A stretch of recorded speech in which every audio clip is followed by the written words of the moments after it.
Yo tout le monde, bienvenue dans cette nouvelle vidéo sur la chaîne des deux passionnés normands. J'espère que vous allez bien, en tout cas moi ça va. Aujourd'hui on se retrouve donc dans cette nouvelle vidéo où est-ce que on va parler de la cabane de Couterne, de son histoire, de nos projets. A tout de suite. Donc on se retrouve pour la partie histoire de cet endroit.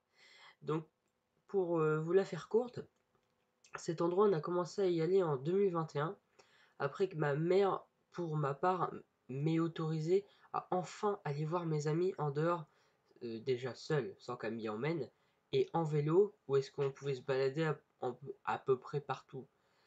Donc on a décidé de faire une cabane, et en fait on a été une première après-midi, puis ensuite, le lendemain on a décidé de faire un pique-nique. Et en fait il y a eu des petites embrouilles, une enceinte de perdu à une des personnes qui étaient là, Nuritine.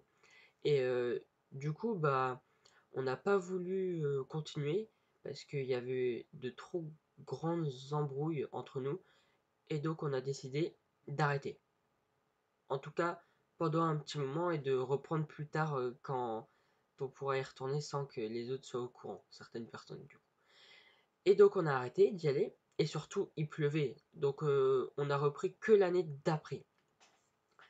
Donc ensuite, l'année d'après, en 2022, on a commencé à nettoyer et tout. Et en fait, il y a eu une embrouille avec un de nos autres camarades où est-ce qu'on avait déplayé tout le bas que vous voyez là, au niveau des tas. Sauf la deuxième partie hein, où est-ce qu'on voit la petite montée et le haut, bien sûr, qui n'est pas nettoyé. On n'avait pas nettoyé tout ça et en fait, on avait commencé à construire deux, trois choses et tout, des barrages notamment. Et il y a une personne qui est venue, qui a tout cassé, qui n'a pas respecté les règles qu'on avait mis. Et donc, c'est ensuite qu'on a décidé de encore changer d'endroit et du coup de dire à cette personne pendant un petit moment, puis de l'exclure du truc quoi. Donc voilà. On va passer à la partie projet maintenant.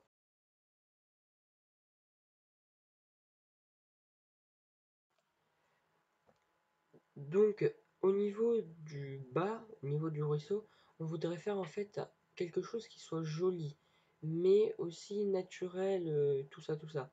Donc en fait, on voudrait planter des plantes un peu forestières et des plantes, en fait, on voudrait les adapter un peu à ce milieu-là. Donc on voudrait essayer d'implanter, par exemple, des rosiers, faire des bouts de rosiers, tout, des expériences, en fait, un peu comme ça.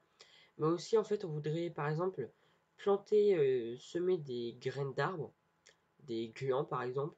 Et ensuite, quand les pousses qui pousseront, les faire pousser bien comme il faut et tout.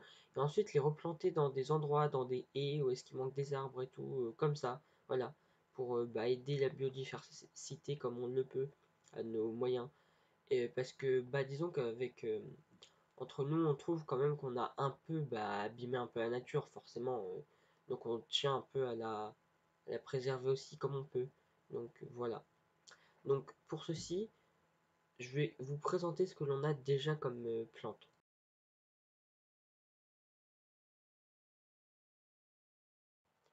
Pour réaliser ce qu'on veut faire, on dispose donc par exemple de jonquilles, de rosiers qu'on a bouturés, environ une trentaine qu'on a réussi à bouturer cette année. Euh, on dispose aussi une bouture de vigne, on pourra pouvoir en faire encore plus, euh, de mûres, de framboisiers, plein de choses comme ça en fait. Donc c'est pour ça que ça peut être vraiment très cool, sympa. Donc voilà, plus les arbres aussi qu'on dispose de plus en plus, que j'ai fait des semis, pardon. Et c'est pour ça qu'on voudrait améliorer tout ça. Donc voilà.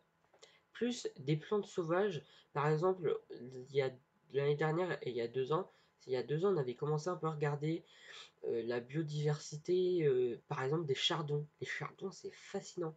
Il y a plein de sortes de chardons et tout, qui ont des noms en fait. Et en fait, ces plantes-là, on les aurait pas. Notamment, par exemple, j'ai plus le nom exactement, mais en gros, c'est un chardon où est-ce qu'il, à sa façon dont ses feuilles ont poussé, quand il pleut, ça stocke de l'eau. Et en fait, les oiseaux, il y en a beaucoup, beaucoup, beaucoup qui viennent boire l'eau qu'il y a dedans. Donc voilà, par exemple. Voilà les choses qu'on tient à faire.